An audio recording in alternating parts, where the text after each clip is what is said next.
kashafnaa canka qidaa'aka fabasaruka alyawma xadiid kow tallaabada koowaad qofka markuu adduunka ka tagayo waxaa la faydayaa ishiisa dabool yaroo saaran oo ka qarinaya qofka malaa'igta uma jeedno samada waxa ka socda uma jeedno jannadii naarta uma jeedno malakumoodka meelahan ka adeegana uma jeedno nal ka qariyo laakiin xaaladaas qofka adduunka ka tagayso wax buu arkaysaa ruuxda ama nafta sidee bay u samaysan tahay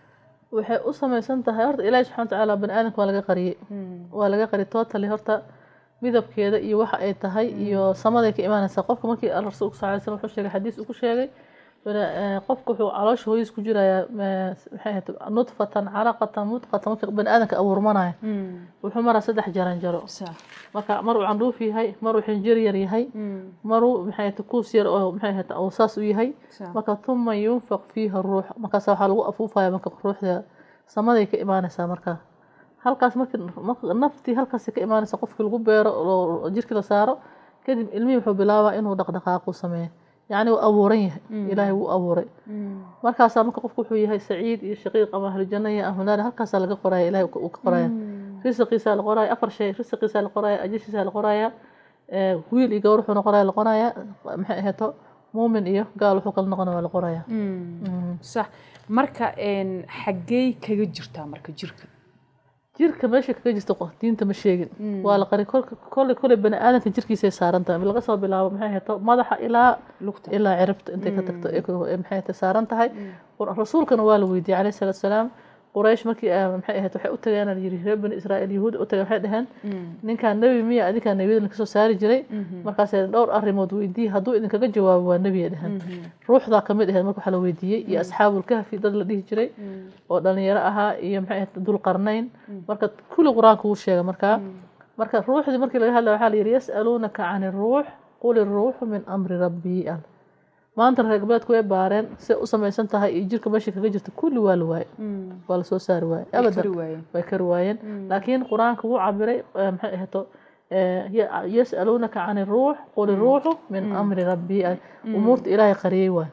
ayad kale waxa fi anfusikum afala tubsirun naftiin waxa ku jira banaanka soo sameeyay asaab mucjiso ah tarkiibka iyo xeedadiisa iyo malaayiin bilyanis xeedada kaliya madax kaliya ku jiro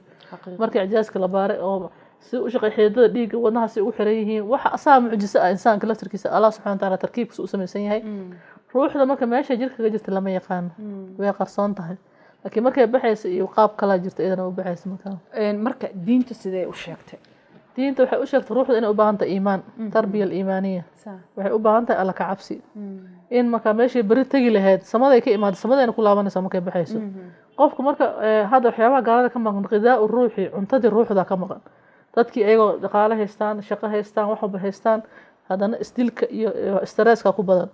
iimaankii oo qaboojin lahaa ruuxda maqan marka qofka bani'aadamku wuxuu ka kooban yahay jismi iyo aqli iyo ruux wada socda naf la isku wada dhaha waa jismi iyo aqli iyo ruux marka ay naf insaanka naf isku tahay marka aqliga muxuu u baahay aqoon in la ku darto sama jismina caafimaadkiisa in ilaaliso nadaafadiisa ruuxdana iimaan u baahan tahay ilaahay in lagu xiro sabtuha bi khaliqiha in ilaahay lagu xiro u baahan tahay marka taasa ka maqan marka gaalada ka maqan oo muslimkan uu haystaa marka raaxan marka waxay u baahan tahay iimaan alla ka cabsi iyo bari meesha tagi lahayd inaad diyaarso inta noosha sax marka waa insaanki qofki waa ruuxda marka ay baxayso marka qaabkay u baxdaa marka ay baxayso quraanka laba shay u sheegay markuu muumin yahay si fudud u baxaysaa markuu qofka gaal yahay si adag u baxaysaa horta qofka Allah subhanahu wa ta'ala markuu obsana muuminka hadaa ka bilaawno quraanka wuxuu wanaasicaati qarqan wanaashidaati nashda wanaasicaati waa tii gaalkeed xooga loo siibaya way adagta qofka waa gilgilana waa maxay ahaato taaha wanaashidaati qofka muuminka si tartiib u siibanaysa marka taas waa muuminki laakiin Allah subhanahu wa ta'ala qofka markuu muuminka inuu obsado rabo malag baa loo soo diraa malagaas markii loo soo diro wuxuu toojihinaa qofkii uu ku toosinayo tawfiiqda qaatumada marka qofkii wuxuu dareemaa in laga soo agdhowiyo shucuur waxa la dareensiinayaa xayaatadiisa inay soo gabagaboobayso noloshiisa inay soo gabagaboobayso wuxuu marka qofkii waxa arkaysa cibaadada xaggeed u janjeersanaya ihtimaam badan siinaya ama xaggii quraanka uu xooga saaraya ama xaggii cibaadadii salaada xooga saaraya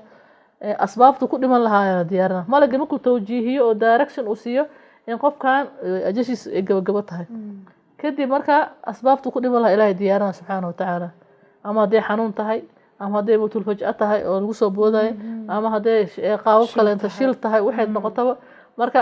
way soo siimanaysaa sidii tuubo biyo kor laga shubo ama weel biyo laga soo daadana camal oo kale saasay muuminka ku soo siimanaysaa marka istaabisay maraysaa hal yar markay soo baxayso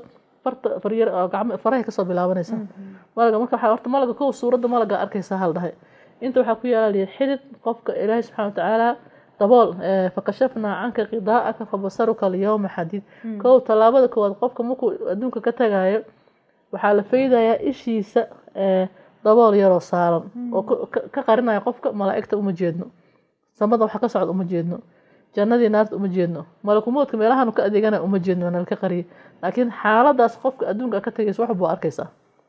qofkii wuxuu galay situation kale caalam dunya ka tagay caalamul aakhira iyo u wareegsana marka daboolkaana koow laga qaadayo isha hoosteeda ku yaalo yaa qof la fiidaya marka wuxuu arkaa mubaasharatan malakumoodkii arkaya uu la hadlaya marka malakumoodkii الروح ذا وناكسنة صباح إلى جنة عرضها السماوات والأرض بشارة كوة تلك صورة محيته وكسنا جنة أصبح وليه جانا مش جنة كجيل لها ولا تصايا ما في كرو فيرنا مركا إيش إنه راعسة مش وفيرنا يا مركا ملائكة الرحمة على صعته مركو يهي مومي يهي ملائكة الرحمة على صعته والروح القادس إن الذين توفاهم الملائكة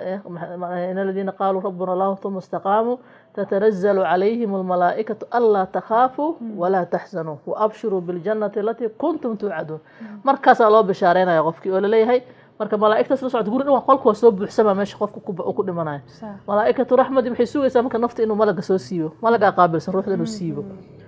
markuu la hadlo wuxuu bilaabaa shaqadiisa hore ka bilaabaa waxa jirku wuxuu marka wadnihi wuxuu isku diyaarinaa inuu istaago jigjig oo motor oo damay camal oo kaleento motor oo maaragtay oo shidaal marka gaaska ka dhamaad rig dhahay motorki markuu marka wadnihi marka wuxuu bilaabaa inuu istaago dhiig wareegiisa waa marka asna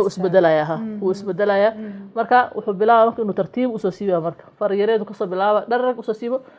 lugta saaqeeda bartamaheedu keenaya haddana marka kale soo siiba step wuxuu keenayaa ilaa xuduntu keenaya haddana marka intay ka culustaadeen qaybta hore ka culustaa waxa laga yaabaa qofka marka jirka qaybta hore ka soo baxdo qabow waa korkiisa soo galaya dhiig waa isbedelaya isla markiiba waa cadaanaya midabkii guduudka waa baaba'aya marka ilaa marka xudunta soo gaartay in qofka la dareemin baa dhici karto oo asaga kor uu fiirinayo oo dareemayso qofka in ajishiisa dhamaarto uu fiirinayo uusan hadlin ka tawxiidkii shahaadada qofka loo qabtaa la xasuusiyaa haduu hal mar ku dhawaaqo bas waa laga aamusaa lama ilaa qofka xaalad kale ku jira ma kula hadlayo adi aqliga waa isku darsoomay maxay waa qasan yahay wadnihi waa istaagaya marka qofkan xaalad kale u galay marka u baahdo shahaadada ku dhawaaqo cunuga qofka wax kale la maxay shibaa laga dhahaa marka ruuxda markay xudunta soo gaarto marka wadnihi intuu ku fadhiyay xoogaa ka culustay way soo jiidmanaysaa markii la soo jiido marka qofka waxa laga yaabaa gacmihiisa gariir iyo lugihii inaad waltafati saaqo bisaaq lugu inuu isku dhurufto quraanka uu sheegay marka ay xudunta ka soo baxday ee wadnaha ka soo siimanayso waa la dareemaa qofka in ajishiisi marka waqtigiisa uu bixi lahaa marka tawxiidka la maqsiya lugaha la isugu qabtaa indhaha la soo celshaa marka maxay ahayd wadnaha marka xagiis ay ka soo siimato haddana halkaan kalxanta imaanaysaa kala idaa balaqatil xulquub meeshaan soo gaaraysaa marka ruuxa marka soo gaarto ka sii culus hadana marka uu qofkii ama qofkii marka inuu hamaansada dhici karto ama uu taxarruk sameeyo xoogaa dhaqdhaqaaq xoog uu ama xarraq qofku uu dhaho marka maxay ahayd afka iyo sanka kala marka inay baxdo waxa lagu fahmaa sanka dhinacaan dhag u dhahayaa ama dhinacaan u leexanaya soft iyo noqona بس قفكي مركا جيركيس دون واس ديبايا مركا غعنتي دولكay waxay ku soo dhacaysaa sarid korkeeda ku soo dhacaysaa ruuxdu way baxdo marka waa xaalad adag oo ilaahay qof walba suulaysa waa subhanahu wa ta'ala ilaahay subhanahu wa ta'ala aamin